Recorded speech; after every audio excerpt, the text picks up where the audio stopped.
adalah bagian dari langkah penata laksanaan atonia uteri.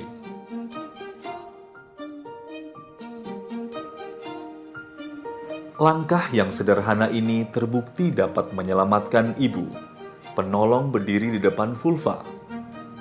Secara aseptis, masukkan tangan secara obstetrik melalui introitus ke dalam lumen vagina.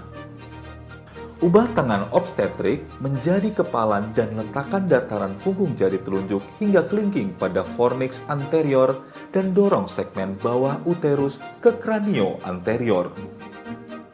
Letakkan telapak tangan luar pada dinding perut dan upayakan untuk mencakup bagian belakang korpus uteri seluas atau sebanyak mungkin.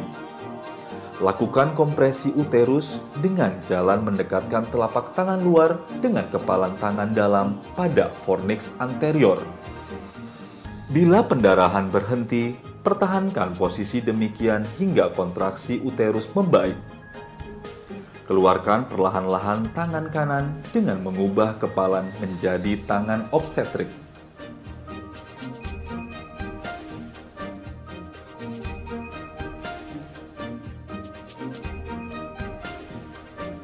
Langkah-langkah melakukan kompresi bimanual eksterna, minta seseorang atau penolong berdiri menghadap pada sisi kanan ibu. Tekan ujung jari telunjuk tengah dan manis satu tangan di antara simfisis dan umbilicus pada korpus depan bawah sehingga fundus uteri naik ke arah dinding abdomen. Letakkan sejauh mungkin telapak tangan lain di korpus uteri bagian belakang dan dorong uterus ke arah korpus depan.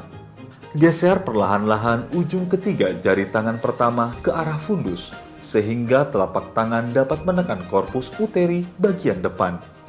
Lakukan kompresi korpus uteri dengan jalan menekan dinding belakang dan dinding depan uterus dengan telapak tangan kiri dan kanan, atau mendekatkan tangan belakang dan depan. Perhatikan perdarahan pervaginam. Bila perdarahan berhenti, pertahankan posisi tersebut hingga uterus dapat berkontraksi dengan baik. Sementara seseorang melakukan kompresi bimanual eksterna, bidan dapat melakukan pemasangan infus, pemberian obat-obatan, dan persiapan rujukan.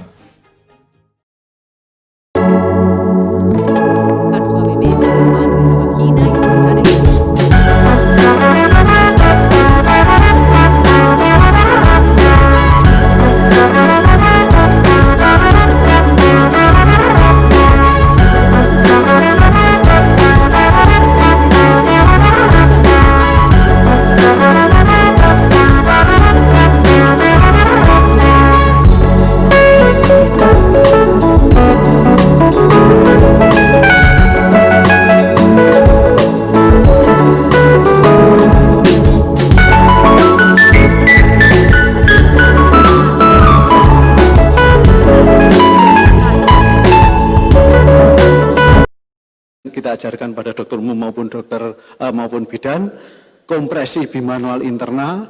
Kalau kompresi bimanual interna kita dapat mengerjakan dengan baik, atonia uteri 99% berhasil dihentikan. Jadi yang paling penting adalah kita menghentikan pertama.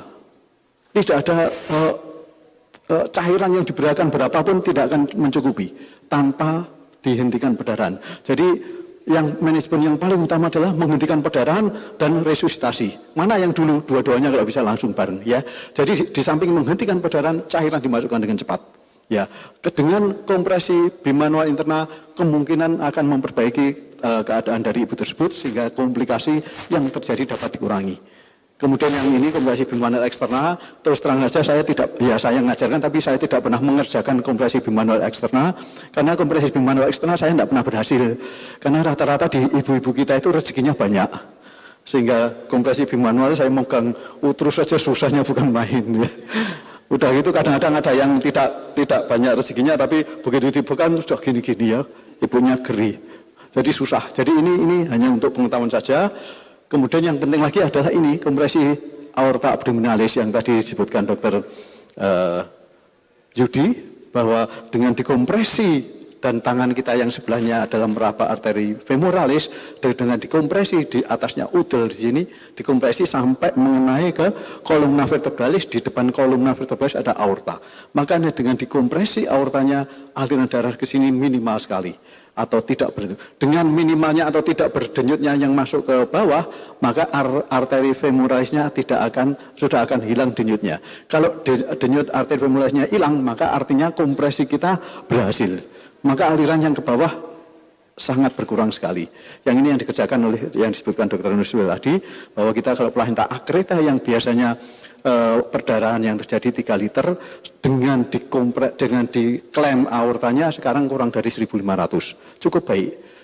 Yang paling banyak perdarahan dari akreta yang kita kerjakan di sini yang masih hidup adalah 21 liter. Jadi 21 liter perdarahan yang terjadi pada satu wanita, dan alhamdulillah masih hidup. Dan beliau biasanya kalau ada akreta minta didatangkan untuk memberikan testimoni. Jadi beliau selalu hadir. Jadi biasanya gitu. Jadi 21 liter. Yang paling lama ngamar karena placenta akreta, pasien saya sendiri, yaitu 1 tahun lebih di rumah sakit. Jadi 1 tahun lebih. Jadi tidak enak placenta akreta itu.